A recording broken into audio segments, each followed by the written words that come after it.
Euro 2020 finally gets underway, even if it is a year behind schedule. 16,000 people will gather to watch Italy take on Turkey in Rome. Kickoff time is 3 a.m. Singapore-Hong Kong time.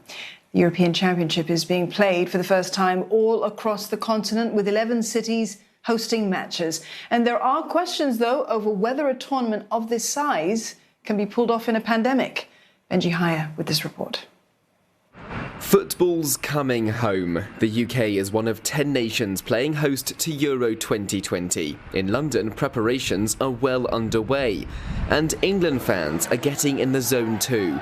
Block 109 is a group of supporters who help create the atmosphere at the home end at Wembley Stadium, and before COVID would follow the team around the world. Here's dozens of them en route to England's pre-tournament friendly fixture against Romania last weekend. They're aiming to attend every England game at the Euros. But one of the knockout games is being held in this stadium, Budapest's Puksas Arena. The quarterfinals are scheduled to take place in Russia, Germany, Azerbaijan and Italy. Under current travel restrictions, anyone returning from those countries to Britain for the semis would face 10 days in isolation instead. That's why Kunal Sapat from Block 109 is calling for measures to be put in place to enable fans to go to matches on mainland Europe, whilst avoiding quarantine upon returning home. Well, obviously it's a difficult situation with the pandemic, and we don't know what the situation will be like when we get to the quarterfinals, round of 16s. If we have to travel to Rome, if we have to travel to Copenhagen, St. Petersburg. What I would hope, and I would hope the government and the FA and UEFA would allow such thing, is to allow chartered flights or bubble travel where we're kept safe, we're kept restricted if we need to, but as long as we can go to the games, come back and still see us win the Euros at Wembley without having to stay at home. Others can't wait for the action on their own turf. England TV made this music video to create tournament hype amid the pandemic and bring everyone together after a year of being kept apart. They're also raising money for charity and promoting their mascot Buster, the English football terrier. Something unites this country with football. I don't know what it probably shouldn't. You probably say, well, it's just a bunch of guys kicking the football about, but it's something takes over and it's unbelievable. And when it does that, when we're on the other side of the world, imagine what it's like here.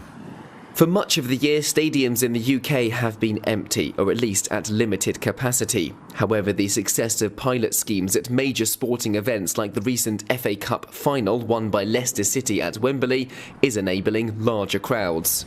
And it's here at Wembley that the semi-finals and final of the Euros will be held next month. By then, the government hopes to have lifted all coronavirus restrictions across England, allowing for the potential return of mass gatherings. It means we could see thousands of fans under this famous arch to witness the champions of Europe being crowned.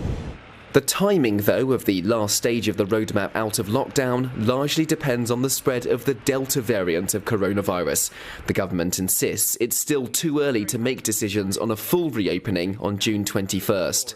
And my top priority has been getting back to the things that we love. We have now moved to step 3, but I know that it's essential that we return to events without social distancing at step 4. That's why we've undertaken the Events Research Pilot Programme, and pilots including sporting events at Wembley, the Brits and music events in Liverpool have been building up a picture of how the virus spreads in different settings, and we've been looking at a range of factors including ventilation, testing protocols and people's behaviour. The government may be proceeding cautiously, but fans are already getting in the spirit of things. Kunal has been busy brewing his Wembili Indian Pale Ale, using the same blend of rare rye seeds that grow on the pitch itself. And supporters across the continent will be dreaming they can raise a glass to celebrate their team's glory on the biggest stage. Benji Haya, CNA, London.